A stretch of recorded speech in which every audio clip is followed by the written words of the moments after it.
Hello YouTube, I'm your Huckleberry, and this is a ZT0055.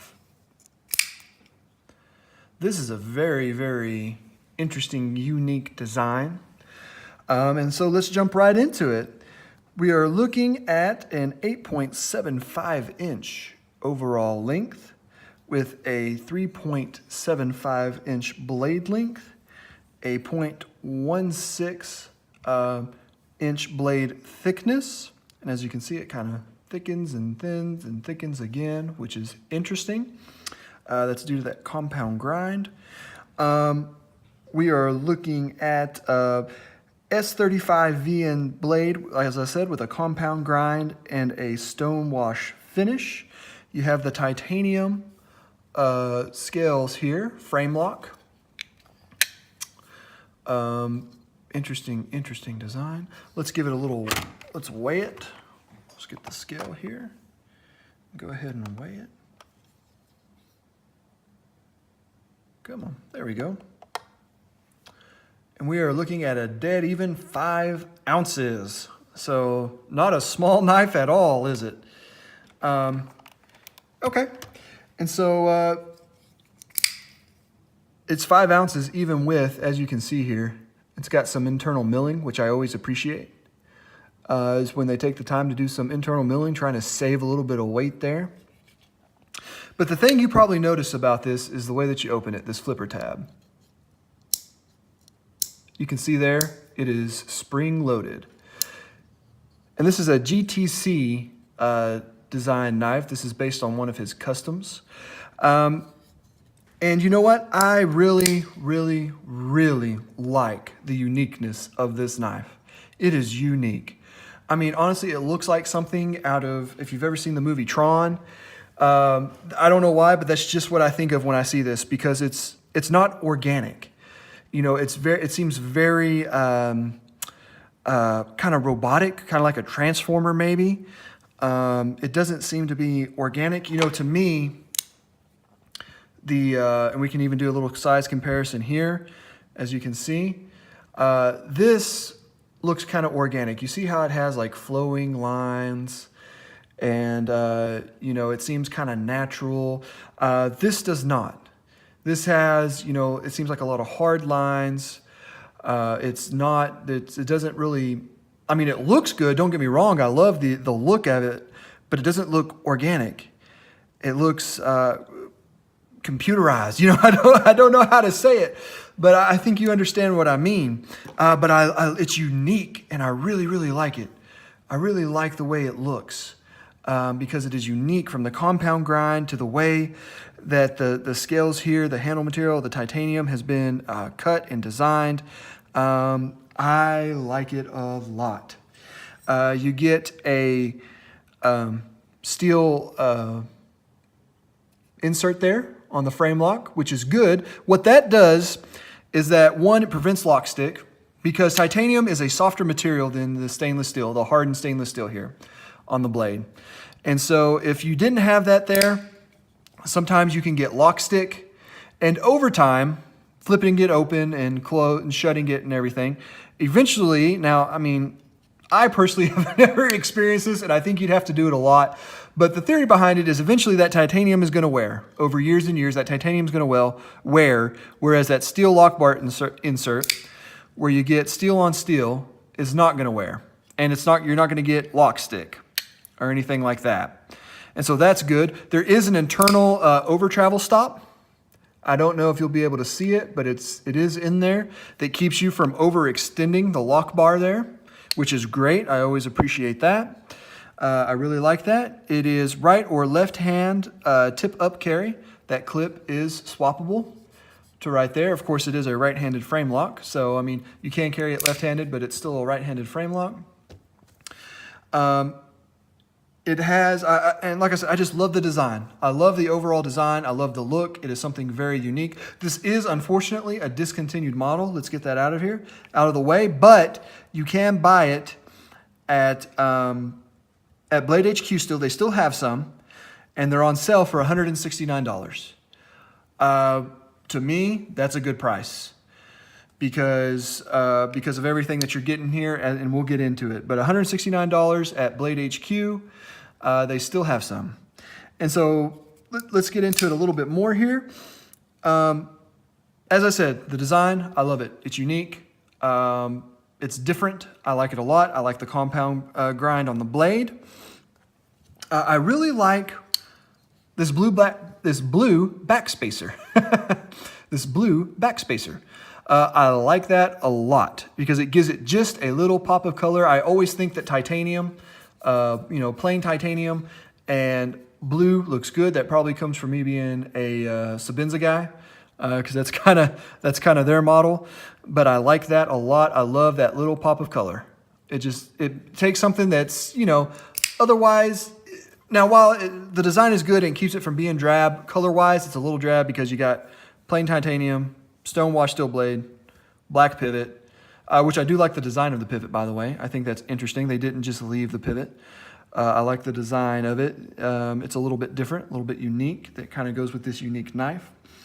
It's got a very good action. It is on bearings, KVT ball bearings, so that thing flies out of there pretty well. And of course, the most innovative design, the most interesting thing is that spring tab.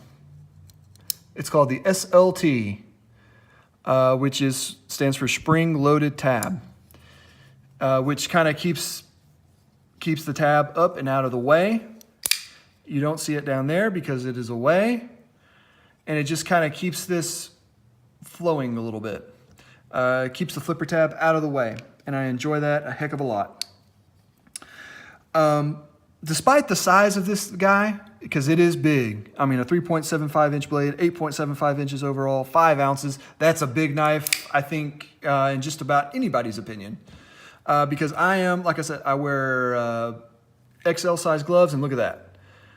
When I've got it there, I mean, I still got a good amount here sticking out, and it's more than a full 4-finger grip for me. And you can see it there, and I mean, it is a big knife. But despite that, probably because of the design of it, it carries well. It carries well in the pocket, which is good, because a lot of big knives don't carry well, but this does. You have a rock solid lockup. That blade's not going anywhere. It is a rock solid lockup. And it's just, I just can't get over the design of it. I keep coming back to that, but it's true. The design of it is just great. It's just so unique and different. There are a couple of drawbacks, though. This may just be unique to mine. It may not be this way throughout them. It's got a pretty stiff detent. It is a pretty stiff detent. And there is a little bit of a learning curve to getting this to work, because at first I was trying to do it like this. Oh, I'm sorry, I was off camera there. Like this, and I'm giving it some good pressure there, and it's not budging.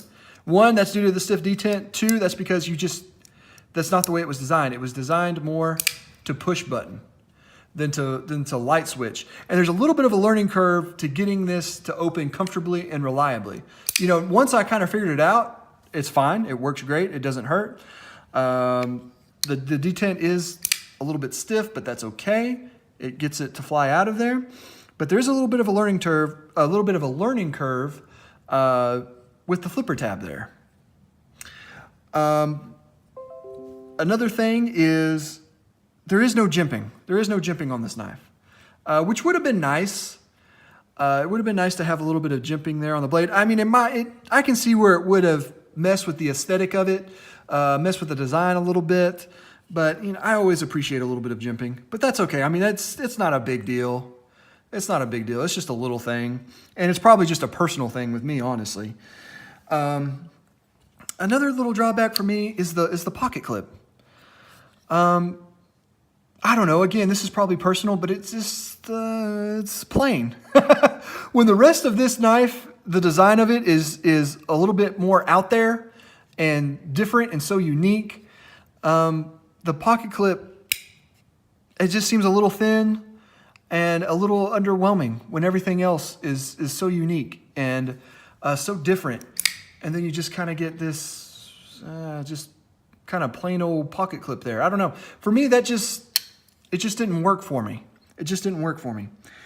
The ergonomics on this guy, while not bad, they're a little bit strange because you're thicker towards the front and it thins out towards the back. That's a little bit strange. I mean, let's look at the Griptilian here. Now, as you can see, as we get up towards the front of the knife where your pointer finger is going to be, it thins out. It thins out right there. Here, it's thin back here and then widens out towards the front. In a lot of these knives, let's look at the Stillwell Mini Cut Jack. It's kind of the same thing. You see when we get up towards here, it thins out right in here for where your pointer finger goes. And you can lock in right there. And it's that way on just about on many knives. Let's look at it on the PM2. Same thing. Thins out towards the front there.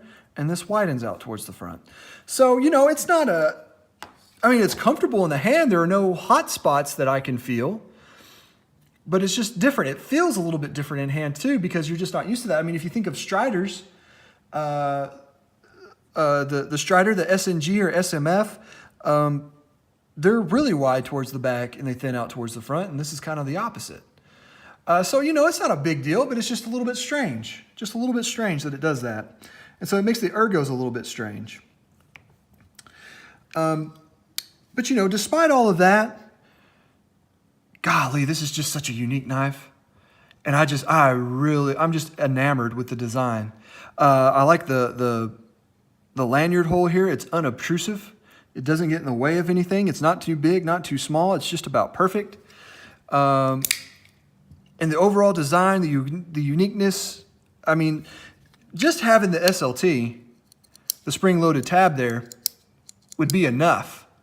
You know, that's kind of a really unique feature right there, right? But then they just they said, well, if that's going to be unique, we're just going to make the whole thing unique. And bam, there you go. There's a very unique knife. I love the design a lot because it's different. It's not something that you see every day. Like I said, it just kind of looks like a transformer. And it's really, really cool. And I like it a whole heck of a lot. It's worth it to me. I mean, for $169, you can do a lot worse for $169. For $169, you're not going to get something that's, I mean, let's think about the Griptilian, not this version, but the version with the G10 and the 20 CV.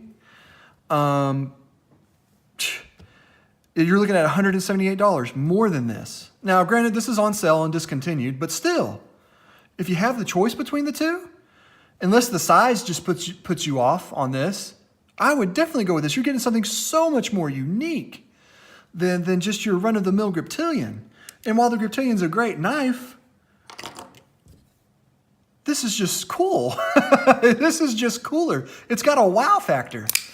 Yeah, I mean, you break this out and people are going to be saying, what is that? You know, you break this out and they're like, oh, it's a pocket knife. You know, which is not a bad thing by any means, but you take this out and people are going to be like, wow, what is that? That's different. And I mean, because of the size, they may be like, oh, they may take a couple of steps back from you, but that's okay. It's just so unique. It's so out there. It's so different. And I love it for that alone. You know, I don't remember if I mentioned this or not. I'm sure y'all can let me know down in the comments. I don't know when I watch the video back, but you're getting S35 VN, full titanium frame lock for $169. This unique design.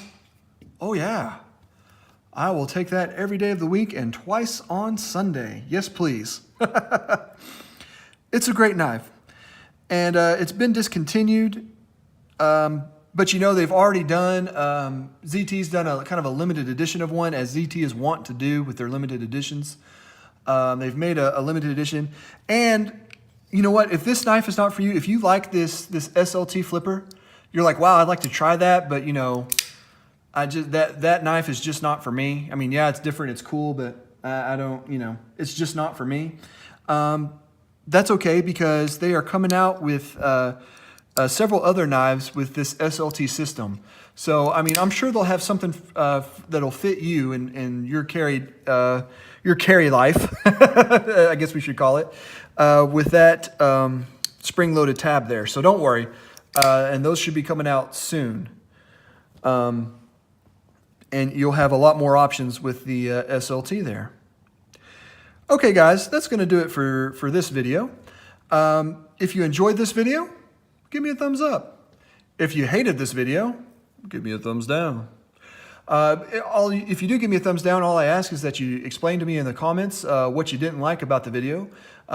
Maybe it's just simply you don't like my voice or you don't like my style. That's okay. Just let me know down in the comments. Or if you have some constructive criticism, I'm all for that as well. I read all the comments and get back to them personally. So yeah, leave me a comment. And please, please, please subscribe. If you hate this review, I got more on the channel, and I've got more coming for sure. There's many more reviews to come. And so like, comment, subscribe, and I will catch you guys on the next one. Thanks.